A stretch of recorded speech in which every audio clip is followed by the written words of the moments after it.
लाखों घरों में हो रही है और लाखों स्थानों पे भी हो रही है। तो चंद्रचूड़ साहब के घर को ही मोदी जी ने लाखों में से किस आधार पे, किस बुनियाद पे चुना कि मुझे वहां जाना है। जुडिशरी के ऊपर जो एक तरीके से सबसे बड़ा सवालिया निशान जो है हिस्ट्री में लगा है, कल की तारीख में चीफ जस्टिस को क्या प्रधानमंत्री के साथ मिलके अपनी धार्मिक भावनाओं को इस तरीके से पूरे सामाजिक रूप से प्रदर्शित करना चाहिए या नहीं करना चाहिए। चीफ जस्टिस साहब के घर जाने का क्या औचित्य था, ये किस क्राइटेरिया के तहत मोदी जी ने चुना, उस पर हम सवालिया निशान लगा रहे हैं, पूजा करने पे नहीं लगा रहा। चीफ जस्टिस साहब को मैनेज कर सकता हूं, ऐसा मैसेज प्रधानमंत्री जी ने देने की कोशिश की है। सर, क्या कहना चाहेंगे जिस तरह से प्रधानमंत्री नरेंद्र मोदी सीजेआई के घर पूजा में सम्मिलित हुए और उन्हें खुद उसकी फोटो जो है ट्विटर अकाउंट में डाली, एक्स पे डाली है। देखिए, इसमें सबसे महत्वपूर्ण और सबसे चौंका देने वाली और हैरान कर देने वाली बात जो है वो ये है कि इसका पृष्ठभूमि और इसके क्या आयाम हो सकते हैं वो समझने की आवश्यकता है। 3 आयाम हो सकते हैं इसके। पूरा देश जो है हतप्रभ रह गया, इसमें तो कोई शक और शुबे की गुंजाइश नहीं है कि प्रधानमंत्री ने स्वयं अपने ट्विटर हैंडल एक्स पे ये फोटो डाली और लिखा कि मैं चीफ जस्टिस साहब के घर पे गया। ठीक है, अब इसकी 3 पॉसिबिलिटीज हो सकती हैं। एक कि पहली चीज़ ये है कि सीजेआई साहब ने मोदी जी को इनवाइट करके बुलाया, ये पहली हो सकती है। तो सीजेआई साहब ने सिर्फ मोदी जी को अकेले ही क्यों बुलवाया, राष्ट्रपति महोदया को, दूसरे जजेस को और बाकी सब जो डिग्निटरीज है, वाइस प्रेसिडेंट साहब, उनको नहीं बुला के सिर्फ अकेले को क्यों बुलाया, अगर सीजेआई साहब ने बुलवाया, इनवाइट किया। एक पॉसिबिलिटी ये हो सकती है। यही अपने आप में एक बहुत हैरान करने दे वाली और परेशान करने वाली बात है कि अकेले में प्रधानमंत्री को चीफ जस्टिस साहब ने क्यों बुलाया, क्या बातचीत करने के लिए बुलाया और किसी को क्यों पूजा में सम्मिलित नहीं कराया। एक बात। अगर इसका उल्टा है तो प्रधानमंत्री जी ने देश में गणेश जी की पूजा जो है लाखों स्थानों पे हो रही है, लाखों घरों में हो रही है और लाखों स्थानों पे भी हो रही है। तो चंद्रचूड़ साहब के घर को ही मोदी जी ने लाखों में से किस आधार पे, किस बुनियाद पे चुना कि मुझे वहां जाना है और जाके वहां पे अपनी वीडियो भी बनवानी है और फोटो भी खिंचवानी है।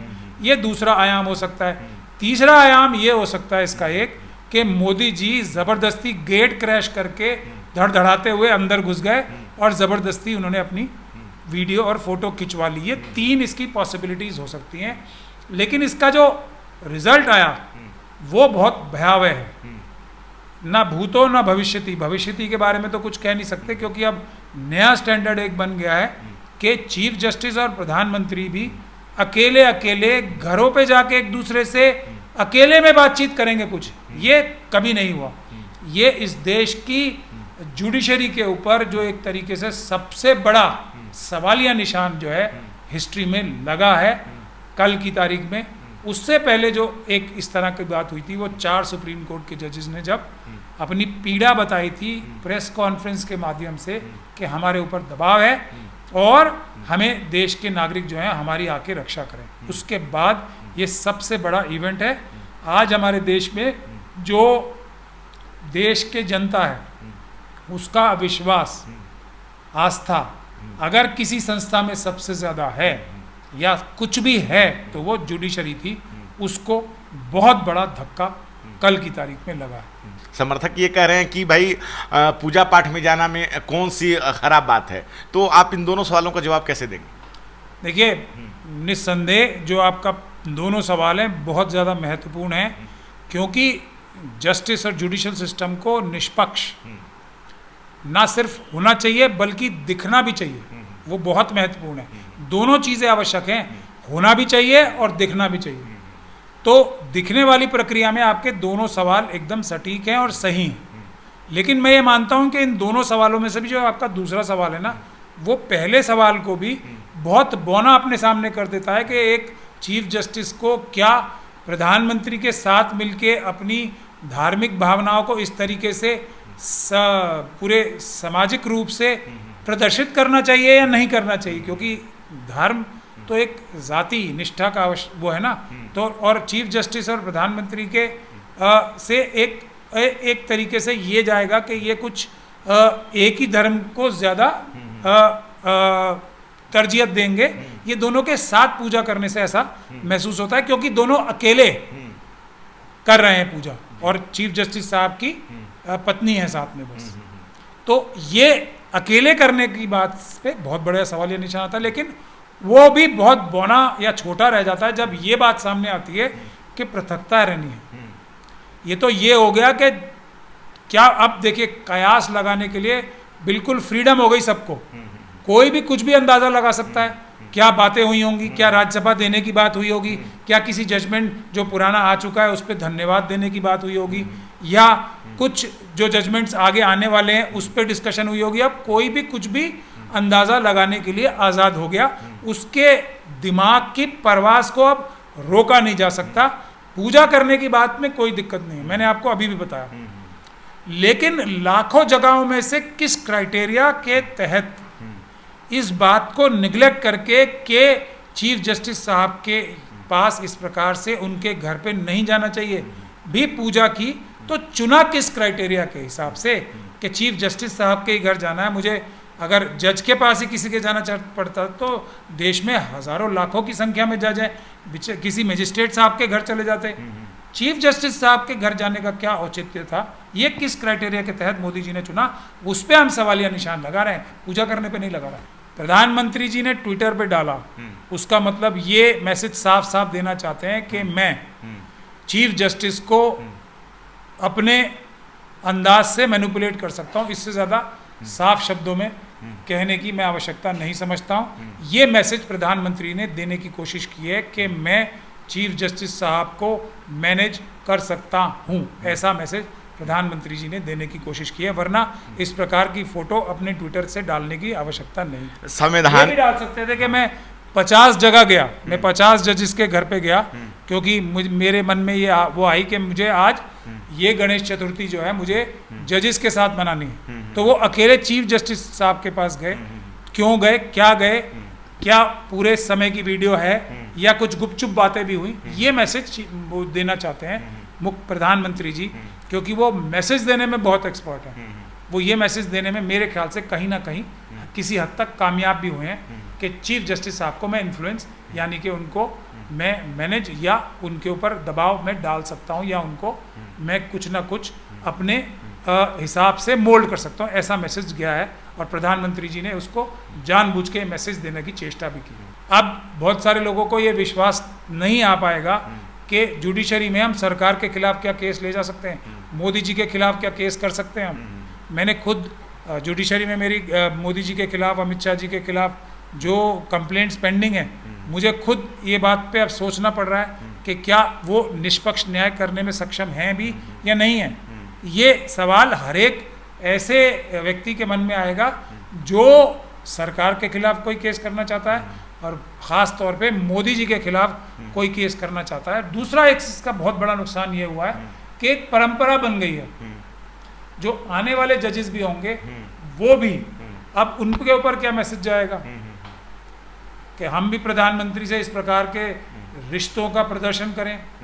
अब प्रधानमंत्री के ऊपर भी उनको एक रास्ता मिल गया कि वो भी इस बात को दूसरे जजेस के घर भी जाके उनको भी दबाव में लेने की या इन्फ्लुएंस में लेने की चेष्टा कर सकते हैं, कोई ना कोई इस प्रकार का ओकेजन पे जाके। तो ये एक जो दरवाज़ा खुला है, ये बहुत ही भयावह जो है स्थिति को दर्शाता है। और इसीलिए बहुत सारे लोग और मैं खुद इस बात की एक तरीके से मांग करना चाहता हूँ और मांग कर भी रहा हूँ कि चीफ जस्टिस साहब अपने इस्तीफ़ा देने को इसी एक विषय के ऊपर कंसिडर करें।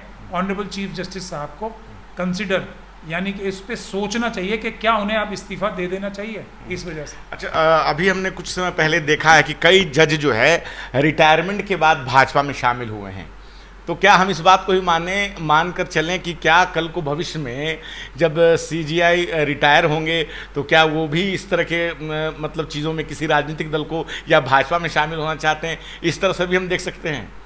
अब तो मैं कह रहा हूँ ना, कोई भी व्यक्ति कुछ भी कयास निकाल सकता है। इसीलिए तो जो सार्वजनिक जीवन में होते हैं ना, उनका सब कुछ सार्वजनिक होता है। और जो उन्होंने सार्वजनिक किया, और चीफ जस्टिस साहब ने अब तक इसके ऊपर कोई प्रक्रिया नहीं दी है, कुछ इसको इस डैमेज को कम करने के लिए अब तक कुछ नहीं कहा है। मोदी जी ने तो खैर करना ही क्यों, उन्होंने तो खुद ही प्रदर्शित किया है।